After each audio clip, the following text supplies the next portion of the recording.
What's up, everybody? Happy Wednesday. Hope all of you are having a great day so far. Um, okay. Today's episode of GH. Silas Clay. I don't like him. Some of y'all saying that y'all like him or whatever. I can't. I cannot stand this guy. He's so freaking arrogant. Like, and then he's sitting there demanding to see Danny's test results. Like, who the fuck do you think you are? First of all, Danny is not your patient. Two, you do not work at General Hospital, so therefore legally you don't have the legal right to look at a patient's records. That's just the hell to the no. And I'm glad Patrick told him to get the hell out of there, because he has no legal right to be there. He just irritates the fuck out of me. Like, I can't stand this guy. Like, he's so aggravating. Like, who the fuck do you think you are? Like, seriously, he's just completely annoying. Anyway, Sam and, she was with Danny, and Rafe came downstairs, and Alexis, Molly, and Spinelli came over. I forgot that it was Danny's birthday. I forgot that the baby was born in June. I have so forgot that he was a June baby. I forgot. So they had a birthday party for him. They wanted him to blow out the candles. And did you not see Danny's finger try to touch the cake? He definitely, that little boy, like, his hand movements and his facial expressions are too funny. Like, he tried to take his little finger and swipe a piece of that cake. I seen him. He tried to get to that frosting. I remember when I was a little kid, I used to do the same shit. Like, always, like, try to get to the frosting. I didn't really even care about the cake. I just wanted the frosting. That's just how I was.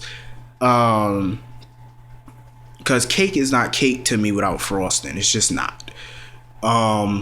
Anyway, so they wanted him to make a wish, but in reality, Sam was the one making a wish. So she blew out the candles and gave the baby to Alexis and ran upstairs.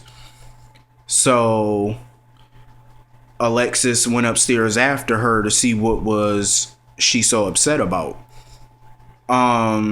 And she told Alexis about Silas Clay diagnosing her son with cancer. And even Alexis said the same thing I said yesterday, that is complete bullshit. You can't diagnose somebody just by looking at them. Even though I do believe Danny has cancer, but still, what kind of person could like, seriously, that's like if I just randomly walked up to one of you on the street and said, you got cancer. How do you know that? No doctor that I've ever seen can just diagnose somebody by looking at them. That's like somebody with a brain tumor. You just look at them and say, oh, you got a brain tumor. You can't do that. You got to run tests. That's how it works. You got to run the damn test.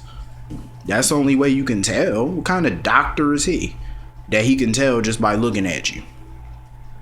I felt so bad for Sam, like, because I understand, like, at first she didn't have confirmation that her son had cancer, but the thought of her son having cancer just drove her crazy, like, and I don't blame her, like, because she seen Alexis with cancer, the chemotherapy and all the shit that Alexis had to go to, all the stuff that Alexis had to go through to beat the cancer. Like, she didn't want Danny to go through that because he's such a little boy.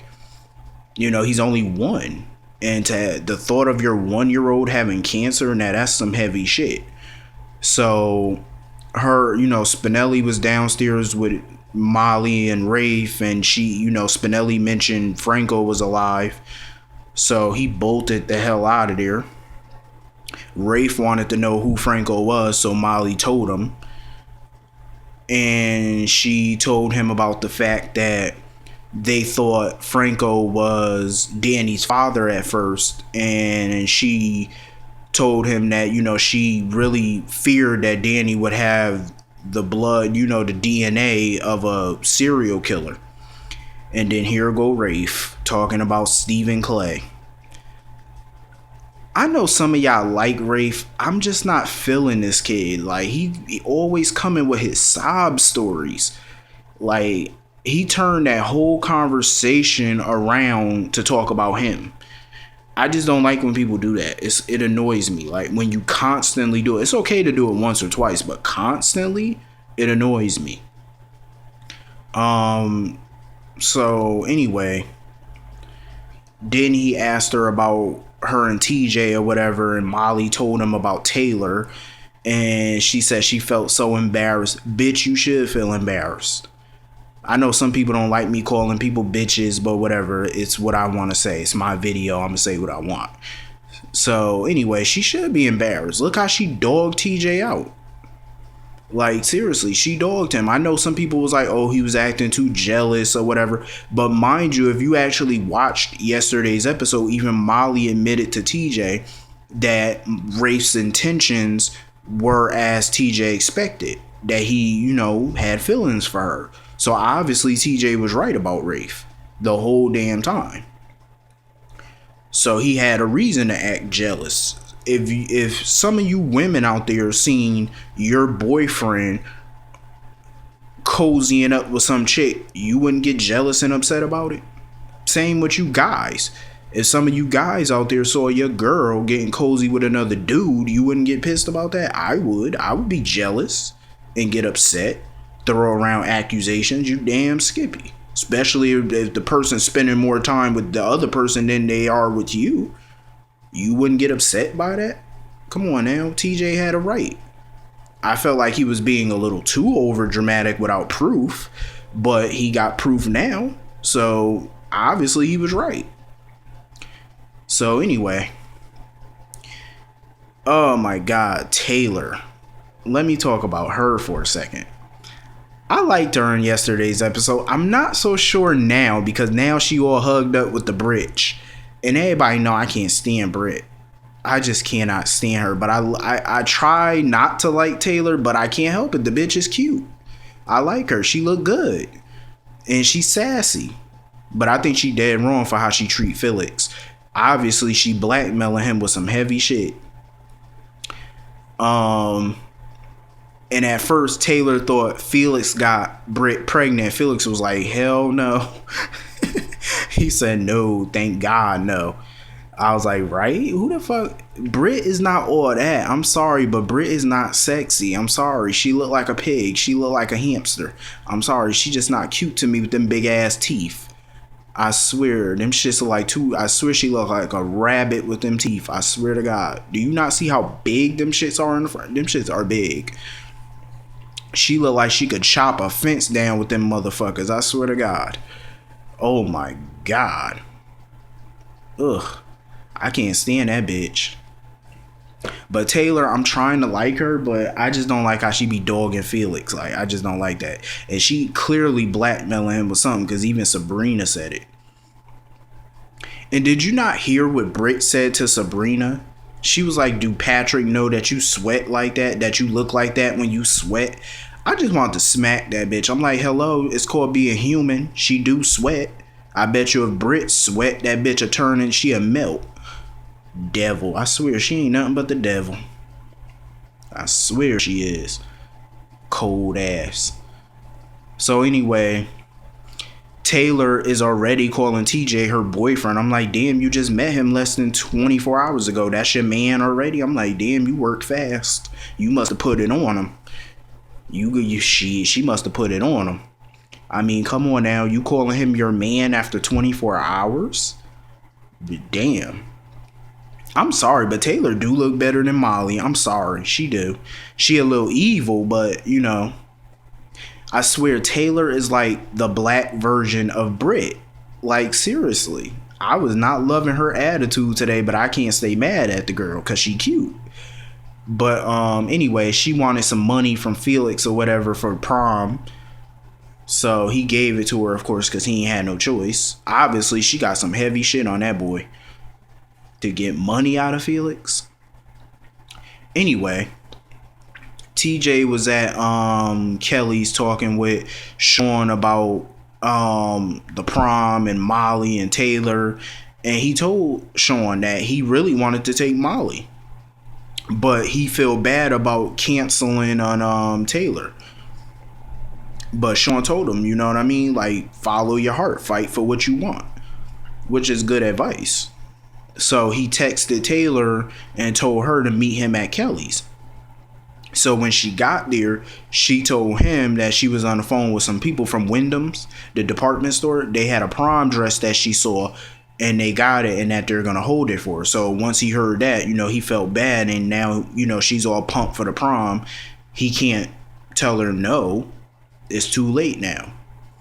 So, you know, he just wanted to, so he changed up the story and said he just wanted to know what color corsage to get her. So he wanted to know what color dress she was wearing. TJ is a pretty stand-up guy. You know, I'm glad he didn't break the date, because Taylor looked like she don't play. So if he broke that date, I'm sure she would do something harmful to him. So good thing he didn't break it. Anyway, Sonny and Carly are sitting in his office talking about Franco and how to kill him or whatever since he's in prison. So Sonny came up with the perfect plan. He called over the district attorney. And I guess he bribed the DA or whatever to make sure Franco walked. Yeah, just to make sure he made bail so he could have Sean kill him. Carly gets on my nerves because she tries to act like badass and like she can handle Sonny life. But just 3 years ago, she shipped Morgan off, and she always yells at Sonny whenever his mob life get involved with the kids or her life. And she claimed that she wanted away from the mob, but yet you're right back in it, knee deep in it this time. Ordering hits and shit like you the queen bee. Bitch, go sit down. Bony ass. Carly get on my nerves. So Sonny was trying to tell her to back out of this and stuff like that. Now is the time to back out if she have regrets. Because he's telling her once Franco dies, which I don't think he will, but once he dies, there's no going back. And that's true. It's going to be in your conscience for the rest of your life. Which is true. So at the courthouse, Diane was with Franco getting ready for his arraignment. And the DA came in and stuff like that, and Diane was arguing her plea. She asked for bail, and the district attorney approved it, which Franco was kind of surprised at, because he said that, you know, the DA kind of gave up too easy. I'm like, duh, he gave up too easy. That's because it's a setup, motherfucker. What other district attorney do you know would give up on a criminal like you? Please, it's obviously a trick. Did you not hear all those charges against Franco? That shit right there could get you life in prison. All them charges. I'm like, damn. They put the whammy on his ass. All them goddamn charges. So anyway, Diane got him off on $100,000 bail, which is cheap compared to all them list of charges. Normally it'd be $1 million for murder and rape and all that other shit. But he got proof to exonerate some of those charges, so it is what it is. And she told Franco not to kidnap nobody, not to murder nobody. Franco is a fucking mess. So anyway, Stephen Clay brings his ass into the courthouse acting all cocky, talking about some, oh, when can I take my nephew home? Bitch, you ain't even won the custody case yet. What you mean when you taking him home? You ain't win shit yet. Calm down, sailor. They ain't even read the verdict yet. And he think he got this shit made in the shade. Go sit your ass down with that girly ponytail. Can't stand him. Told you he need to go lay his little dead ass in a coffin somewhere and go gargle. Make me sick. So anyway, Franco was out in the courthouse or whatever. He was outside checking his belongings when Sean rolled up with a gun. But of course, on tomorrow's episode, that's going to be derailed thanks to Connie and Olivia. Crazy witches.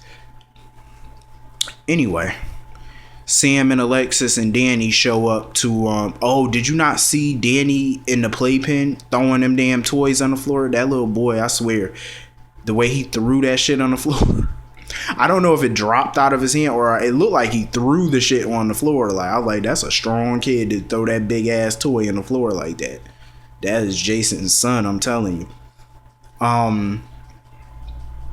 So anyway, they go to the hospital and Patrick wants to talk to Sam in private about the diagnosis, which is scary.